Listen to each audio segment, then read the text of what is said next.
Bonjour à toutes et à tous, c'est Magic Focus, j'espère que vous allez bien, je suis ravi de vous retrouver dans cette nouvelle vidéo dans laquelle je vais vous parler d'une attraction étrange, bizarre, extrêmement effrayante. Il s'agit probablement de l'une des attractions les plus effrayantes des parcs Disney jamais conçues et probablement qu'elle a donné quelques sueurs froides à tous ceux et celles qui ont pu l'expérimenter et sûrement qu'elle a donné cette attraction beaucoup de cauchemars à tous les enfants horrifiés par l'expérience qu'ils ont vécue à l'intérieur de celle-ci.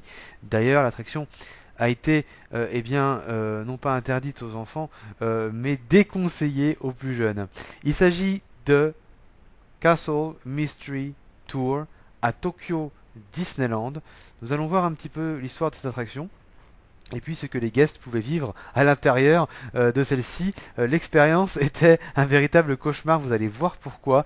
Donc j'espère que cette vidéo vous plaira et que si vous restez jusqu'au bout, si vous n'avez pas peur, que vous allez apprendre des petites choses. Alors c'est parti pour Cinderella Castle Mystery Tour.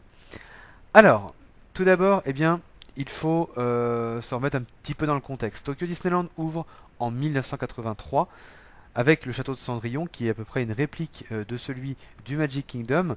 Là où celui de Floride au Magic Kingdom a un restaurant à l'intérieur, celui de Tokyo est tout vide, c'est un château vide. Parce qu'en fait, la Oriental Company a une idée en tête, celle de développer une attraction à l'intérieur.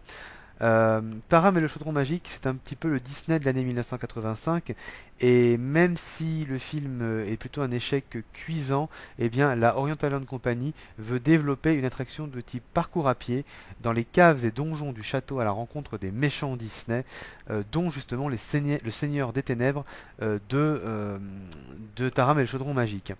Donc la storyline de l'attraction, c'est qu'en fait là où les visiteurs découvrent le royaume de Fantasyland avec un château somptueux, eh bien, les donjons du château sont maudits et sont remplis de méchants Disney. C'est une attraction qui va faire écho à un type d'attraction qui est assez connu au Japon. C'est un petit peu tous les parcours hantés, les parcours à pied qui sont assez célèbres dans ce pays. Donc, l'histoire, c'est que comment l'expérience se déroule? C'est qu'une cast member ou un cast member qui est en fait membre de la cour du château de Fantasyland est chargé de la visite des lieux. Alors, à la base, la visite ce doit être celle du château, des pièces, des appartements princiers, de la salle de bal, etc. etc. Et puis, par une force étrange et inexpliquée, les visiteurs sont contraints de descendre dans les entrailles du château avec leur guide. Alors, quand le guide arrive dans la première pièce, les visiteurs découvrent les tableaux des héros le guide dit aux visiteurs que les héros triomphent toujours. Ce sont ces héros qui peuplent d'ailleurs les allées de Fantasyland. Mais au moment où le cast member, le guide, dit ça, un orage éclate et le miroir magique apparaît. Et les tableaux se transforment en ceux des méchants respectifs à chaque fois. Par exemple, là où il y avait Cendrillon, c'est Madame de Trémène que l'on voit. Là où il y avait Pinocchio, c'est Stromboli. Là où il y avait Taram, c'est le Seigneur des Ténèbres. Là où il y avait la reine, il y avait Blanche-Neige, c'est la reine qui apparaît. Et là où il y avait Aurore, c'est Maléfique. Alors, le miroir magique répond en disant que non, sans les héros, sans les méchants, il n'y aurait rien, les héros ne seraient rien et que les histoires n'existeraient pas.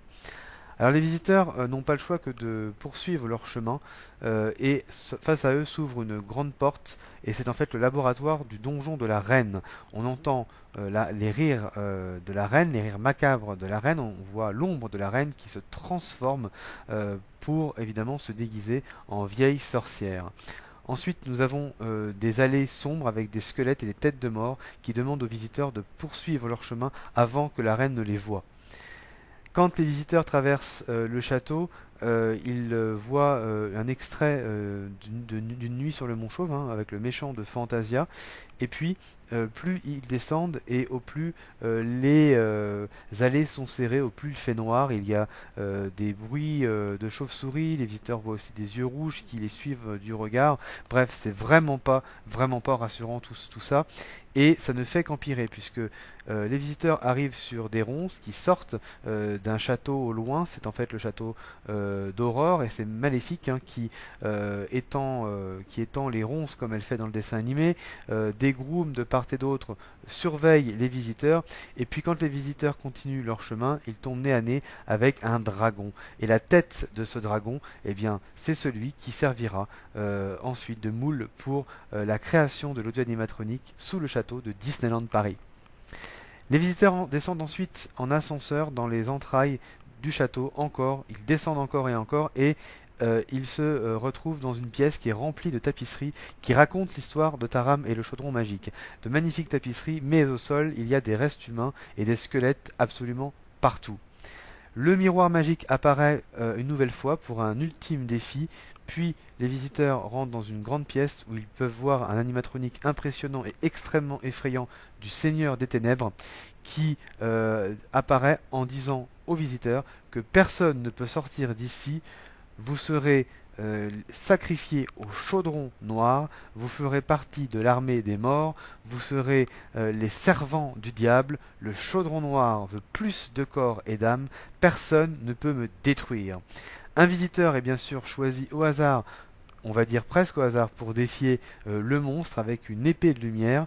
Il arrive bien sûr à tuer le méchant, le reste du groupe célèbre alors sa victoire. Il sera d'ailleurs clamé héros du royaume et recevra une médaille d'honneur comme étant reconnu comme un héros. Alors, avec 16 minutes, il s'agissait de la plus longue attraction de Tokyo Disney Resort et de l'un des parcours à pied les plus sophistiqués des parcs Disney.